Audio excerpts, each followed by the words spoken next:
Welcome back, everybody, to the A Little Less Fear podcast. Today, I would love to welcome Elizabeth Micotowicz. 5 years ago, she was painting murals as a federal inmate, and now she's launched an environmentally friendly clothing brand based on her art that is sold in stores. She also works with state representatives to get better laws on the table to protect people, some past. Her book, No Justice, Just Us, is being formatted and will soon be available on Amazon. Welcome, Elizabeth, to the A Little Less Fear podcast. Thank you for having me. It's good to be here. Awesome. Finally, I mean, we communicated a couple months ago, and then we're finally meeting. I mean, it's been more than a couple months, I would say, right? Yeah, I think we had to reschedule once. My Wi-Fi was down. Yeah. Oh, that's right. I remember that. Well, I'm glad that we're finally connecting. So, Me hey, too. tell us about your journey, Elizabeth. I mean, you've got quite an incredible story, and what led you to where you're at today? I know it's a crazy loaded question, but I'm really curious to know what brought you to where you are at today. Well, I grew up in Maine, the Bangor area, and I had a good childhood. I mean, my parents had a messy divorce, but I was never exposed to violence or drugs, or I was never abused or anything. Like I was supported and loved above all. But once I got out on my own, and also I'm neurodivergent, so I'm a little, reading between the lines for me growing up. Like I would stay in situations longer than I should have because I couldn't like figure out when I was like in a bad situation, kind of like other people can. And then I was misdiagnosed with, bipolar depression, ADHD, and it Yeah. turns out I'm high functioning autistic. But I got into a really violent relationship in my early 20s. And when he assaulted me, you could see my skull. So went to the hospital, and they had to sew the muscle and then sew the skin back. And I couldn't lift this eyebrow for like a year. They told me I'd have to get plastic surgery to get it fixed. But luckily, it worked itself out. But while I was there, they pumped me full of opiates. And at first, I took it. But then they sent me to the pain clinic, and I found out I was pregnant that day. So now I'm like having this man's baby who just almost killed me. And the brain damage was so bad. He'd also given me a head injury a month prior to that in the back of my head. He ragdolled me across the room and I smashed the back of my head. So it was two head injuries back to back. And I started getting seizures like right away. And I'd wake up on the ground not knowing how long I was out for. And my daughter was only 14 months old. So I'm going like my kid's not even safe with me. And so they sent me to the pain clinic and manipulation therapy. And I was like, wait a minute, I'm pregnant. Like, I don't want to be taking opioids regularly. Sure. And they Yeah. said, well, your blood pressure keeps going up. So if you refuse, that's gonna result into a call to Child Protective Services because you're endangering your baby by not listening to us. And looking back, like I was just young and scared. And I didn't know how to advocate for myself the way that I do now. And I think he was one of those whale doctors. And the other thing is, I noticed I was treated very differently now that I was off my parents' private insurance and I was on state aid insurance. So I was now in the poor class, like the welfare class. Yeah. And I noticed I was treated very differently. And so obviously I took it because I was scared. And they told me I was on too small of a dose to get addicted, and only like 2% of people get addicted. And we all know that's just big pharma propaganda. And I had already watched my community go down the tubes with pills, slowly over, this was 16 years ago. 10 years prior to that, I'd watched everybody. Big pharma came in through the back door, Sure did. and was just handing these pills out like Oh yeah. candy. And I watched everybody I knew turn into drug addicts. Their businesses going down, bankruptcy, all this horrible stuff because they got into an accident, or, like, and, I love these people who are like, oh, well, you're an addict. You chose to do that. Like, I didn't choose anything. In fact, when I tried to say no, I was threatened with Child Protective Services. I don't blame the doctors for my addiction, but I blame them for doing that to me. You didn't have to Yeah. bully me into taking this prescription. Right. And So the abuse got worse. It turned sexual to sexual violence. He would trap me in the bathroom and just torture me for hours. It would start with me begging for my life, and by the end, I'd be begging him to kill me, like just get it over with.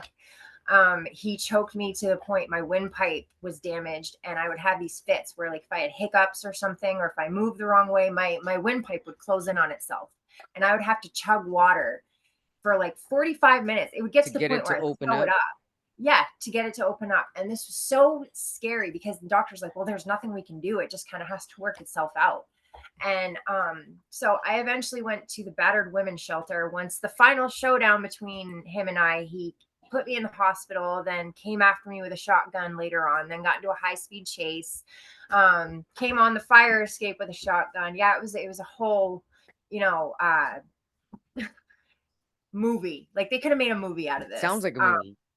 Yeah, and he went to prison. I became homeless because I was in public housing. I'm sorry, can we And go back? How did he go to prison? Why? How did he go to prison? because What led him he to got into prison? the high speed chase and he did a bunch of burglaries while he was on the run from the cops. So, yeah, he like went Okay. completely nuts and went off the deep end, and yeah, caught himself a bunch of charges. He And in got me turn, and my I'm sorry, what? in turn that saved your life. Yeah, well, kind of. I went to the battered women's shelter in Bangor because, I had just lost my housing because the cops showed up. They kick you out. Even if it's not your fault, they kick you out. And when I got to the shelter, at first they called me a liar. They said that I wasn't crying like all the other women. And I said, at 8 months pregnant, he held a knife to my face and said, if one more tear rolls down your cheek, I'm going to cut your face off so nobody finds you pretty.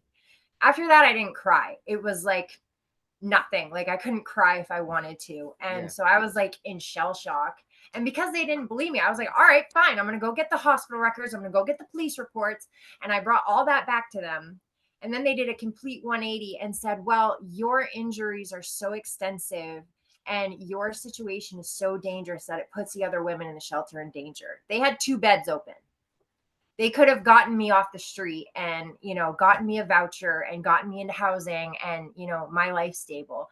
Instead, I had Wow. made a deal with my father that if they didn't help me, I would sign temporary guardianship over to my kids because I couldn't safely care for them full time anyway. I mean, I was Yeah. going into seizures, waking up not knowing how long I was out for, and I was spiraling. I didn't want to admit I was an addict at that point, but I was. Sure. It was, I wasn't like detoxing or robbing people or anything like that, but I was miserable without it. I was in Yeah. excruciating, Physically. pain.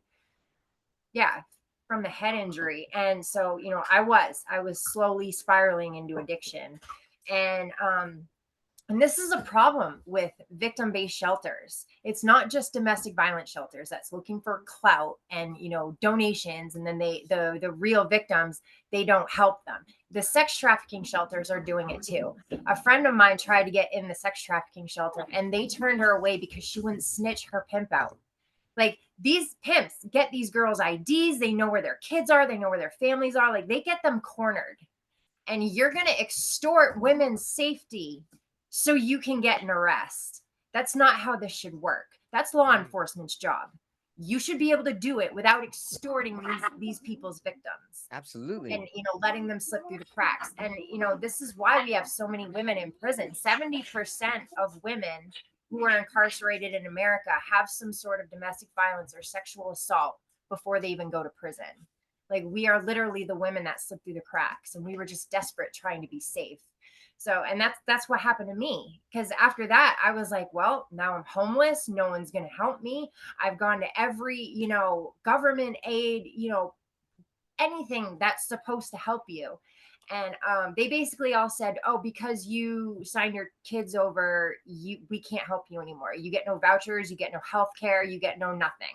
So I was like dead in the water. And drug dealers were the only people that helped me. They protected me. They gave me a place to stay. They gave me drugs to sell, work. And, Yeah. eventually in 2011, I caught charges. And I did 7 months in the county for possession. And then in 2013, after I'd gotten out and I stopped selling drugs, I stopped doing everything. I wasn't totally clean, but I wasn't selling drugs and breaking the law anymore. The feds picked it up, and I literally went to jail for the same bust, the same drugs, the same incident twice. There's no such thing as double jeopardy when it comes to the feds and the state. The state can charge you, and then the feds can pick it up, and you will be charged and do another bid for the exact same crime that you've already, been punished for. So when you went back, when you got punished the second time for the same crime that you did 2 years before, I mean, what was going through your head at that time? I'm screwed. I'm so screwed, because now it wasn't just me alone. It was 13 other people in a conspiracy case. And, conspiracy charge is up to 20 years. And, it was, and I knew I was going to be stuck in county for, a while. And I stayed there for 16 months waiting to go to prison and get sentenced. And the things that I saw go on, in Maine and, other places as well. Like my first week at Somerset County, I witnessed an entire pot of women get stripped out because a male sergeant wanted a list of who shaved their vaginas and who didn't. All these women did was sign up for a razor. The men didn't get stripped out after they shaved. This was just a rule enforced on the women. And, women are very much sexually extorted in prison. It's an epidemic in there, and trans people are too. All my trans friends who have been to jail, they've had, ridiculous extra strip searches because people can't understand. Oh, yes, they are still biologically a man, but they identify as a woman. So they have to strip this person out 6 or 7 times because they just can't figure it out. And it's just an abuse of power. It's absolutely disgusting. They put so many of my trans friends in harm's way because they're just hateful and, horrible people. I watched a woman go into labor, and the only reason they took her to the hospital is because we threatened a riot. Like, it was ridiculous. And then they told her, if this is a false alarm, you're going to go in the hole. They were going to punish her with solitary confinement if this was a false alarm. And for all of you mothers out there, like, especially your first pregnancy, like, you have false alarms for labor. You have Braxton Hicks, it's happens, and you're going to punish a woman for that. And it's just, I saw the most reprehensible things done to people. And then, when I got out, I had conservative women saying, well, if you don't want to get raped by cops, don't go to jail. Just say you're okay with certain groups of women getting raped and abused, because that's what you mean. That is a lot, Elizabeth. My goodness. And that was the county. How long were you in county for? 16 months. It took me 16 months. I was sentenced at 15 months, but it took me a whole month just to get to prison.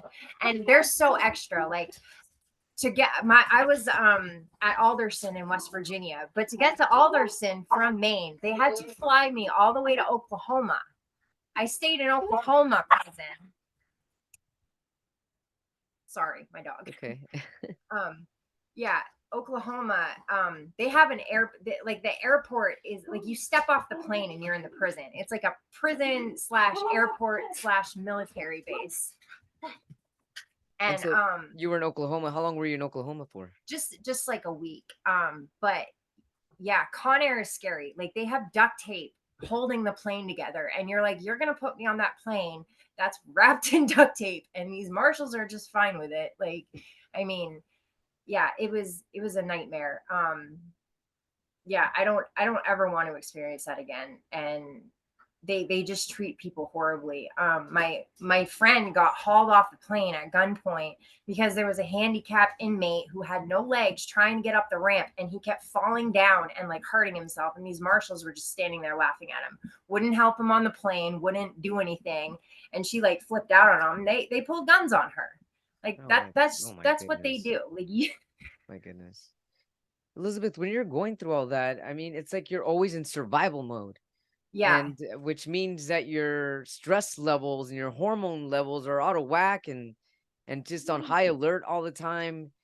Yes. And 16 months of that, I mean, when you finally got out, what was that like for you after being in this high stress, high Yeah, security. it's funny you asked that because yeah, once I was like in a safe place, I couldn't deal with it. It was like, you know, waiting for the other shoe to drop and waiting for something to pop off was way worse for me than being in the midst of chaos. And that's why I kept gravitating towards, more traumatic situations because I'm like, well, this is normal. And it's like, I would rather be Right. fighting through something than, sitting here waiting for it to happen. Right. And that was the hardest thing for me to overcome, was to accept peace and be like, no, I'm finally okay. I don't have to be a part of that anymore. And and I really had to get my trauma in check before I dealt with my addiction, because once I got out after 3 years, and prison was not nearly as bad as county, but it was still very, for instance, the captain at Alderson, after I got out, he got convicted of raping and stalking inmates. That you have to worry about the guards. You don't, as a woman in prison, you didn't really have to worry about other women. Not that the women inmates can't be violent, because they can, but if you conduct yourself and you respect people, you're really not going to have a problem. It's the guards you have to worry about.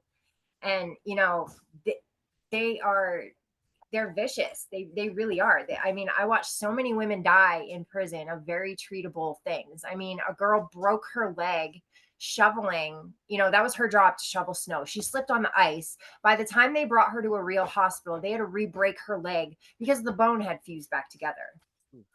And I'm sure your listeners are probably wondering why. Like, why do we have so many people in prison? We have more prisons than we do colleges. We make up 25% of the global incarceration population. And it's not about crime or solving crime. They have literally bypassed slavery laws with mass incarceration. You can put people to work if they're criminals. If they're in prison being punished for something. We were getting paid $5.25 a month to work 40 hours a week. And we were doing hard jobs. There were girls doing, firefighting. There were girls, laying down concrete, dangerous jobs that, require a lot out of you. I mean, there were inmates moving dead COVID bodies and fighting wildfires out in California for pennies a day. And over the pandemic, all of these corporations said, we'll buy all the prisons as long as they stay 90% full capacity. And all of these jails across America were taking out PPP loans to expand their prisons and get more beds in. Because, and I mean, they get over $100 a day in funding for every inmate. This is a moneymaker. This is all about, follow the dollar, because we are the product. And, they would rather have everybody in jail working for free or pennies a day than pay regular Americans a minimum wage, not even a living wage, a minimum wage. A hospital saves $350,000 a year contracting their linen to be washed by inmates instead of paying regular Americans. Like, people need to realize what's going on, because they are only building more prisons. They are only making this pipeline bigger. And What it's can scary. Like, they want to gaslight us with land of the free, but they have everybody locked up. So true. My goodness. I didn't know half these things that you're telling me. It's such an eye opener. And as you're telling me this, I mean, what can civilians do to start making a change? Well, this is what big pharma did too. The rehabs too. That this is the suffering of the American people is $1 trillion industry, and we need to demand better. I didn't get sober. I went back to prison on probation. I freaked right out. I had a panic attack every time I left my house, and I just ended up relapsing. It wasn't until Janet Mills changed the main care policy, which allowed me to get health care. And then I was able to get trauma counseling. Then I was able to go to the doctor. Then I was able to, get these issues. It was just that bare minimum thing that gave me enough of a chance to get my life together. And, all these other countries have universal health care. Why don't we?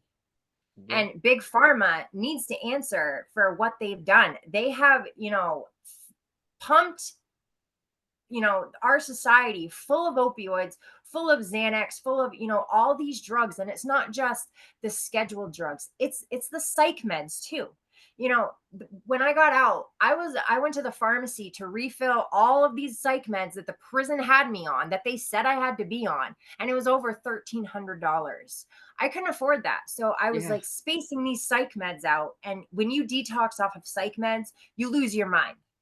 Your heart can stop. I was on lithium. Everyone's heard what Britney Spears has had to say about lithium. I will back that girl up until I die, because I went through the same thing on lithium and Seroquel. These medications are worse than a lot of the street drugs. And when you just stop taking them, Oh no. Yeah. the consequences can be, horrible. And yeah.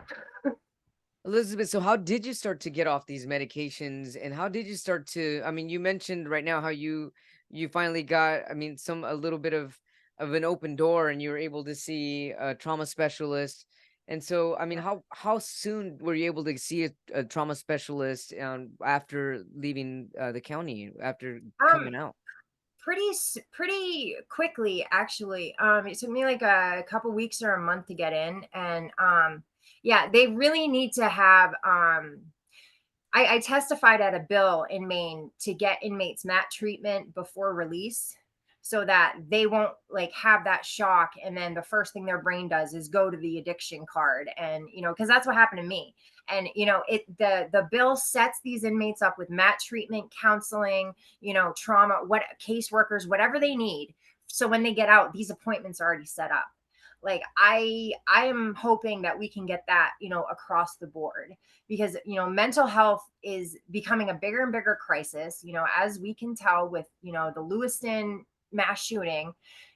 People need mental health, access, and programs, whatever.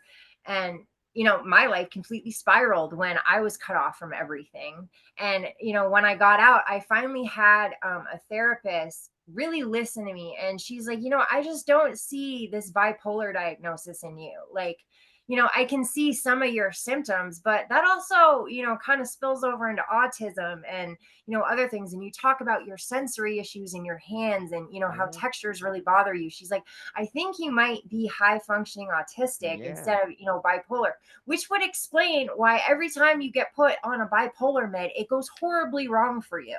Makes And sense. I played Russian roulette with their medications for 20 years. And I got gaslit. I had my mental health weaponized against me. Anytime I told them I don't want to take your meds, they put in my file, patient is being argumentative, patient is refusing treatment. No, I'm not. The last time you put me on some pills, I tried to kill myself and I was in psychosis.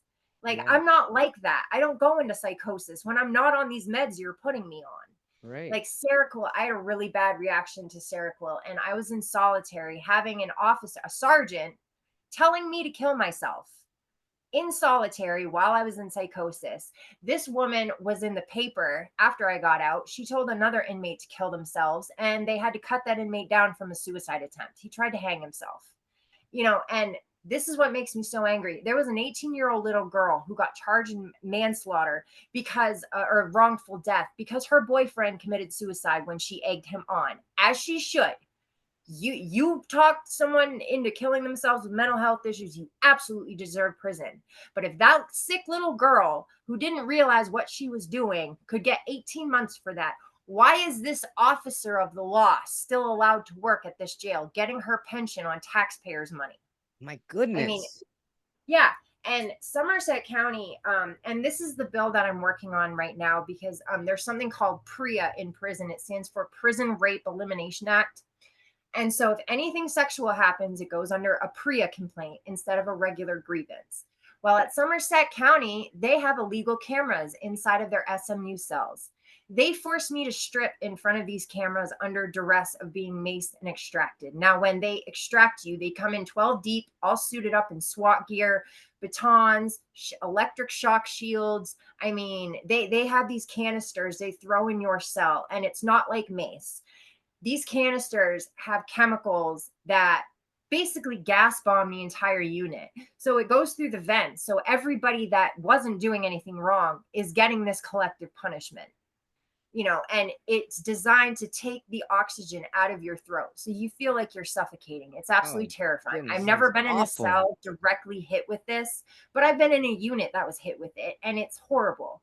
And, they'll come in. They don't care if you're a woman. They don't care if you're pregnant. They don't care if you have mental health issues. They will use such extreme violence on you, and it's you against 10 of them.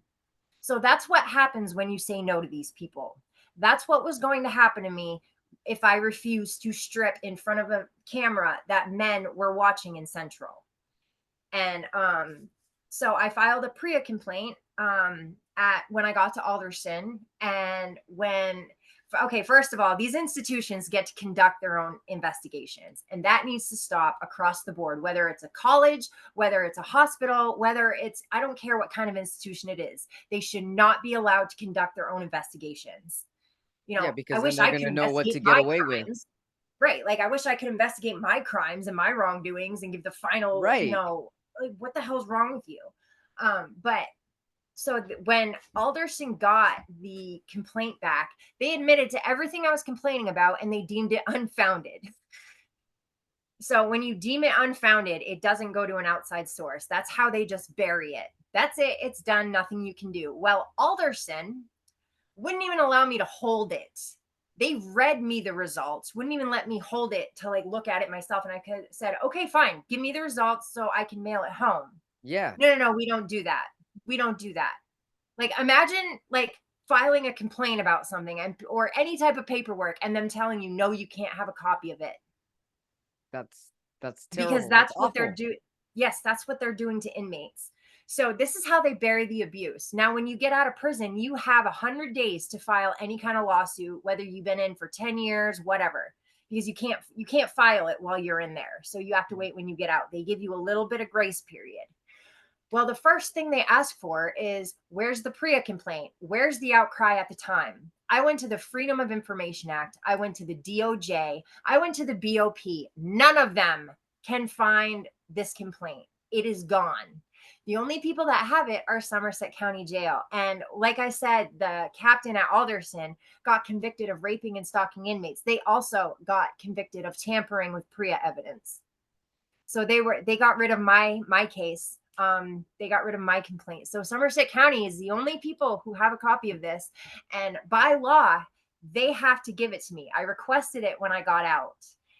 They said, we already gave it to you, so we're not giving you another copy. Get it subpoenaed by a lawyer. So I got a lawyer, but the thing is, you can't subpoena anything without an open case, and you can't open a case without a paperwork. So it's Right. this catch-22, and they know it. So this is the bill I am shooting for. There needs to be a consequence for if they don't turn over paperwork. Like Yes. $500 a day for every day they stonewall an inmate. Sure. That's what I'm proposing. And I'm so glad you let me on the show so I can educate people and they can, talk about this and maybe get their reps on board with it, because people are tired of hearing about police reform or whatever, but it badly needs to happen. It's not just police reform, it's Right. prison reform. You are not going to make people safer for society by traumatizing them. No way. It's making things worse. I mean, it's quite evident. It's a domino effect and it's getting worse. Yeah. Yeah.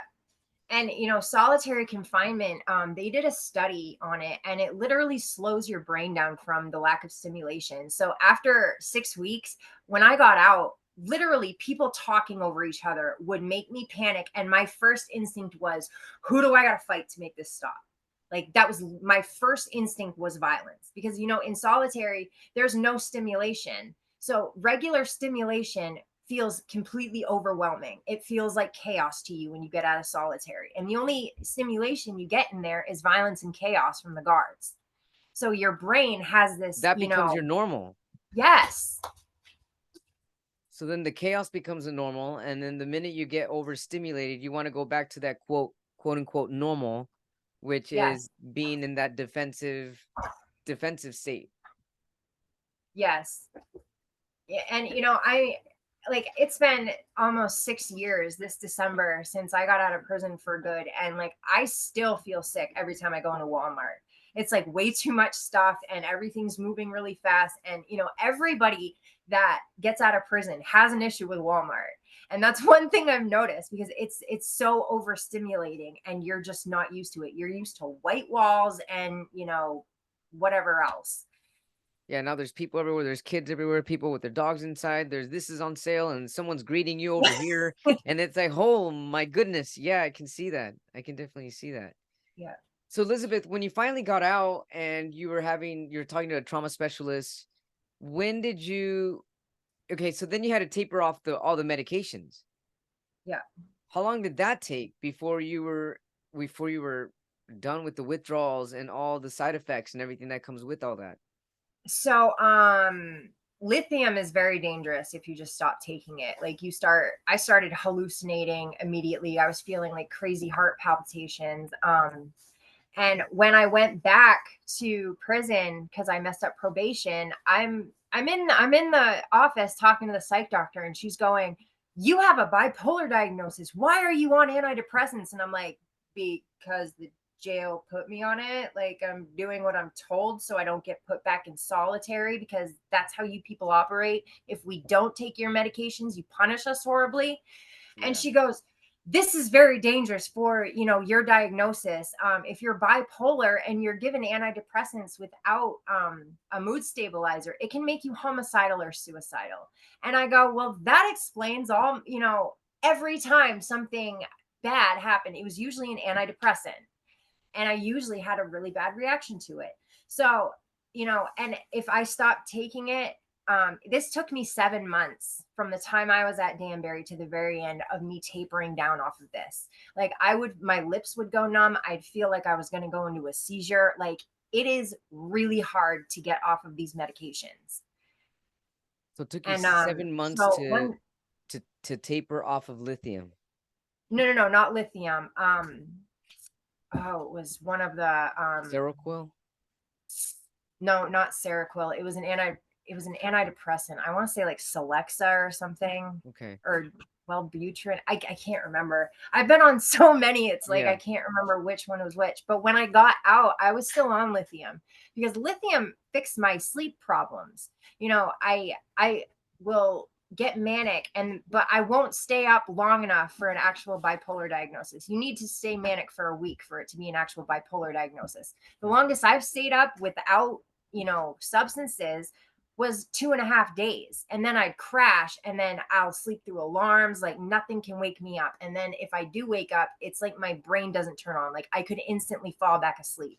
And this will go on for hours. Like, I won't drive on mornings like that, because I know better. Yeah, no kidding. But once I got out, I was still on lithium, but my lithium is very hard on your stomach. And so even if I ate with it, it was still making me sick. And after being on it for 2 years, I couldn't get my levels right. And I started, hearing sirens that weren't there. I was starting to, go into a bad one. And this was like a downward, a very slow, gradual, spiral. And I kept thinking it was PTSD. I'm like, I just got out of prison. Like, this has got to be PTSD. I kept blowing it off. No, it was the lithium not, filtering through my kidneys properly. And it got so bad. Like, it literally got to a point where I was like in full blown psychosis and had to go to the hospital. And I got off lithium.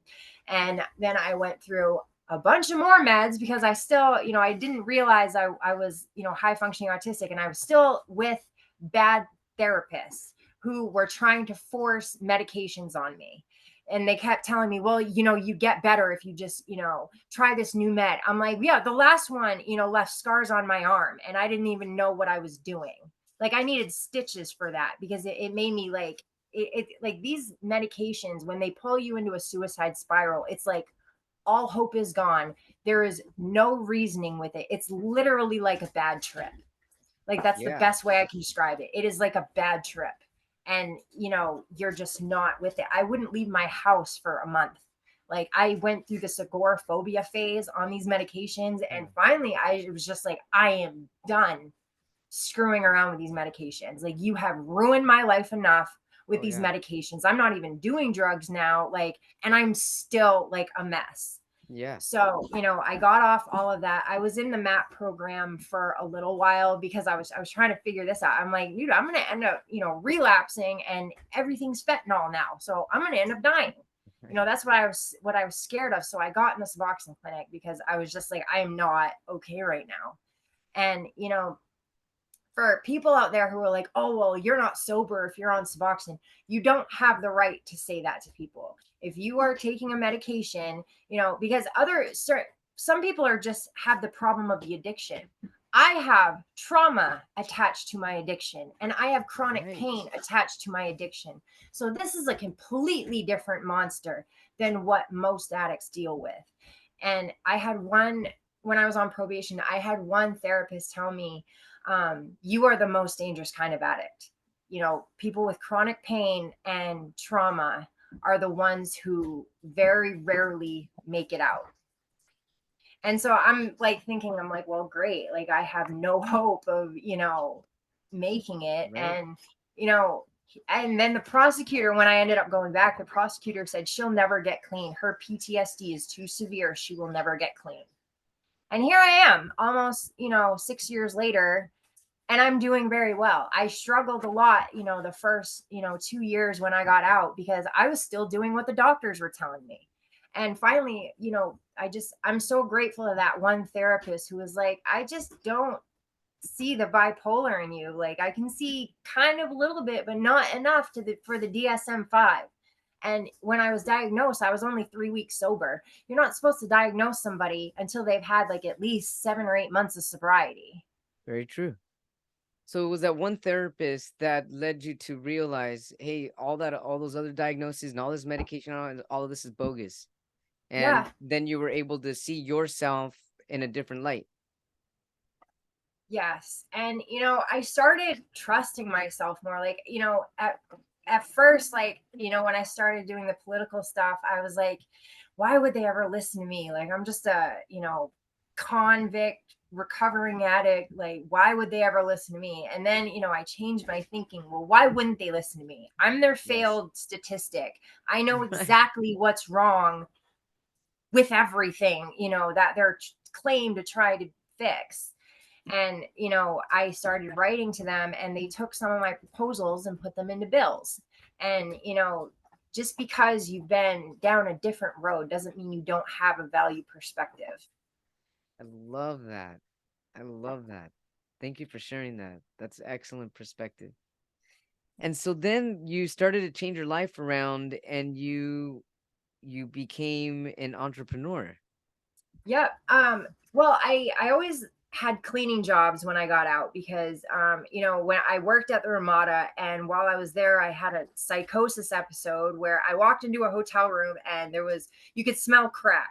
You could smell drugs that the people were doing from the night before. And I had this like PTSD flashback. Like, I heard a SWAT team in the next room. They weren't there, but I heard them, and I like ran out of work having a panic attack. And so, I was really struggling. So I would contract my own cleaning jobs. And that's how I kind of, stayed afloat. And then I had an art show during the pandemic, during Addiction Awareness Month. And that was my first art show. And then I started doing shows with the Bangor Art Society.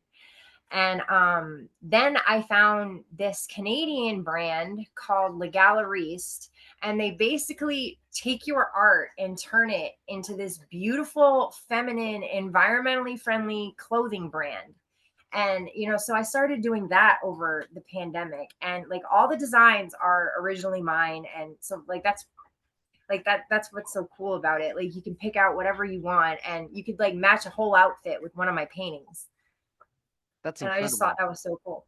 Yeah, that's super cool. Were you doing art prior to going to jail and prison?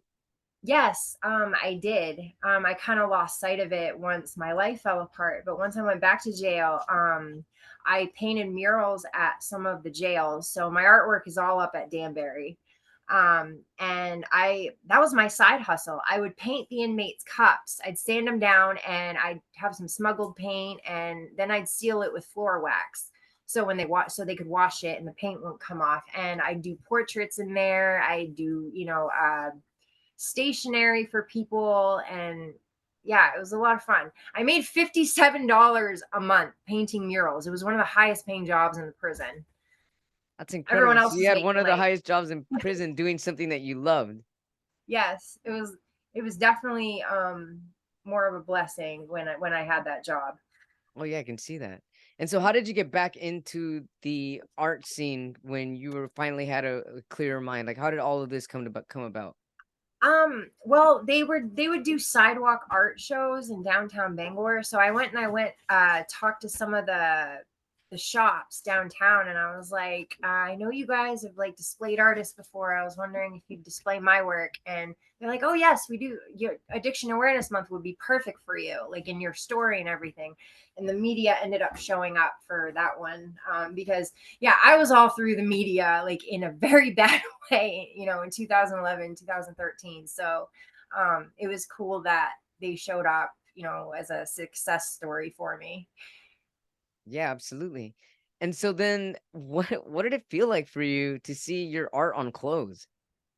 Um, well, I just couldn't believe how like well made the clothes were, like the fabrics, like, and what I loved about this brand so much, you know, because as women, we are taught that our value depends on how skinny and pretty we are. We live in a very patriarchal, misogynistic culture that tells women you're only as good as you are pretty Right. and skinny. And you know, a lot of these brands, you know, they size their clothes really small.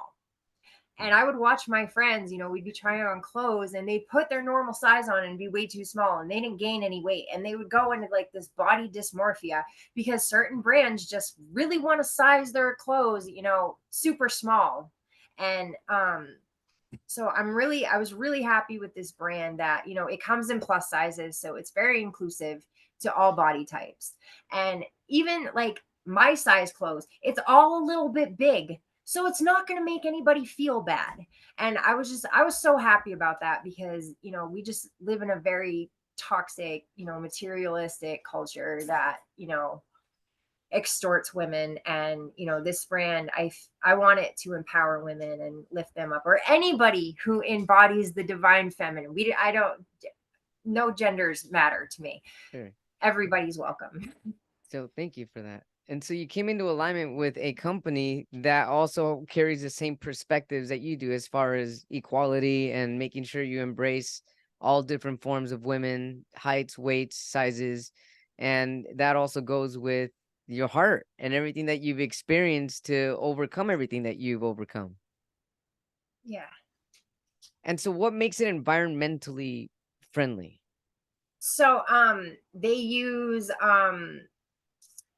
some of it's polyester and then other it's like recycled materials. And I always draw a blank on the name of it, but they use like recycled materials, and the process itself um is all green, which I was really happy Beautiful. about because like I'm like huge about the environment. Like I love nature, I love the planet, and I'm just disgusted what, you know, colonization and white supremacy has done to the earth. So Sounds like you're huge on justice on all corners. Justice for the yeah, world, justice for the I earth, kind justice of for am. humans, justice for women, like justice for all. Yes. You know what? That's what I'm gonna title this. Justice for all. You're a justice for all type human being. I love that. So tell us about your book. You have a book that's going to be coming out called No Justice, Just Us. That's going to be out on Amazon soon. What is your book about, and what does the cover look like? So this is my cover. I painted it myself, you know, minus the title. But I have the purple rose for domestic violence, and you know, the heart with you know, bars and handcuffs. FTF is F the feds, and that's a slogan all federal inmates go by. But BBN, that's when I came up for just the women. When I would do my art, I would tag it with BBN for Bad B Nation. You know, you have a nation full of bad habits, bad policies, you know, bad addictions, bad trauma, and you're going to get a nation of bad women, basically. And it's Yeah. not necessarily our fault, but we will own that title if we have to. Um, And so, yeah, my book starts out, I do a little preface of like how my life fell apart due to domestic violence. And the first chapter starts off with me on the run from the feds, like indictments just dropped, everyone's, running, scattering, hiding. And I go into great detail about all of the abuse, all of, the horrible things that go on in jail. I expose the prison system for what it is. You will find out where your tax money is going and what it's going for. And I don't think anyone's going to be pleased. There's a chapter about a veteran that I met in solitary, and it's just kind of explains the horrors of war. And I go into great detail about my case too, and my trauma and my mental health, and what I was thinking at the time. And I started writing this while I was in jail. And by the end, over the pandemic, I ended up finishing it, but it ended up being so long that I had to split it up into 2 books. So I will have another book coming out to finish this. This is just part 1. But it ends with me just arriving to prison right after I was sentenced.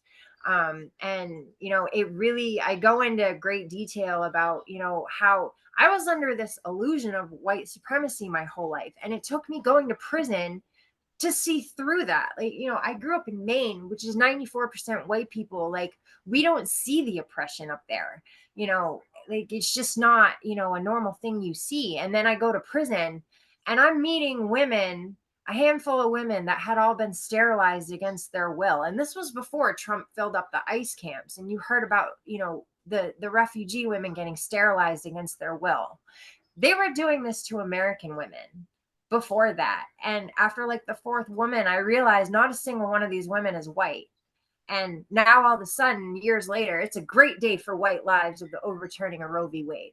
Like, they are still actively committing genocide, not just in the Middle East, but in this country. They are still actively committing genocide against people of color in this country. And, that was a really horrible realization for me, because, I'm thinking, oh, this is the greatest country ever. And I remember being so butthurt, when 9/11 happened and you saw, these Middle Eastern people burning the American flag. And I sat in 2020 watching Americans burn the flag. And I'm thinking, good for them. I'm not even upset about this anymore. Like, good for them. This country is built on lies and racism and slavery and misogyny. And here's another hill I will die on. The world would be a much better place if white people had colonized themselves to be like natives. We wouldn't have rape culture. We wouldn't have mass shootings. We wouldn't have big pharma, creating the epidemic of addiction.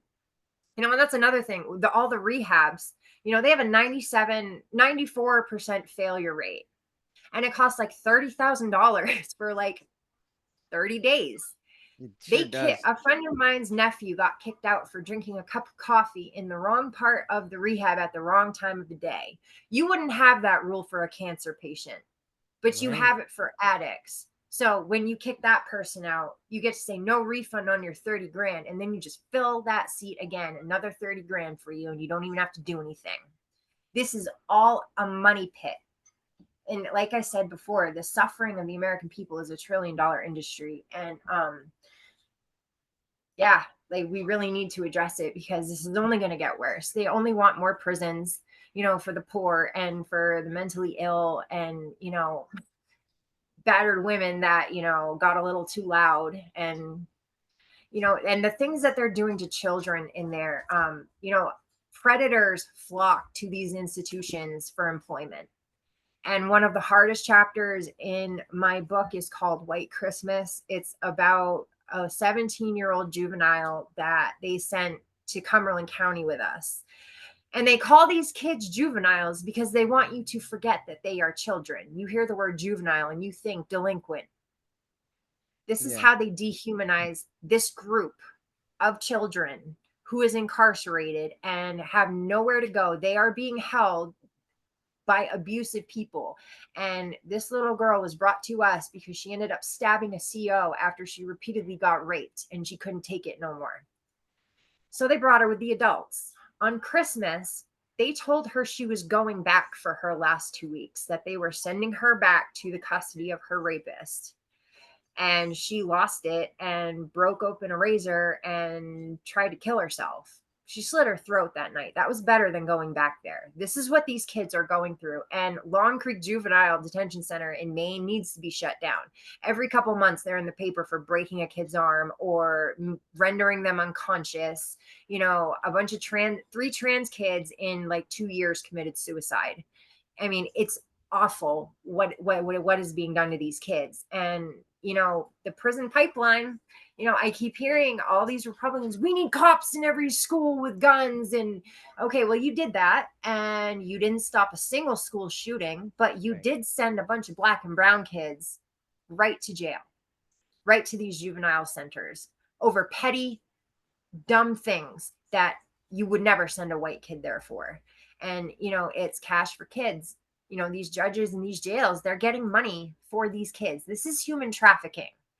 They mask it with incarceration, but it is human trafficking. You are profiting off of humans and you are extorting them and you are harming them. You are neglecting them.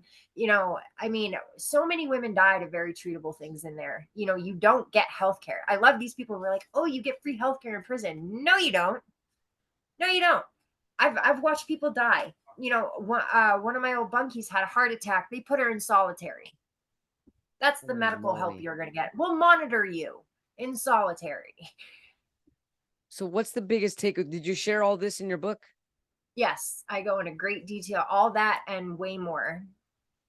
Good. I'm glad that you're speaking up and you're telling the truths that need to be heard in order for there to be change. Something needs to change somehow. Yes. And if people don't speak up, there's not change is not going to happen. Yes. So then when is your book supposed to be coming out? Well, I should have the website up soon in the next couple weeks, and you'll be allowed to pre-order it. They've gotten through the first couple chapters of editing it and formatting it. So I'm not sure yet, but yeah, it should be pretty soon. Coming real soon. And where can our viewers or watchers and listeners find your clothes if they want to order some or look? Is there a catalog? Is there a website? I mean, how can we find the environmentally friendly, artistic, creative clothes of Elizabeth Micotowicz? So you can go to my Linktree. The website is on my Linktree account, and that's posted on all of my socials. So on TikTok and Instagram, it's the same handle. It's EPM_art_1111.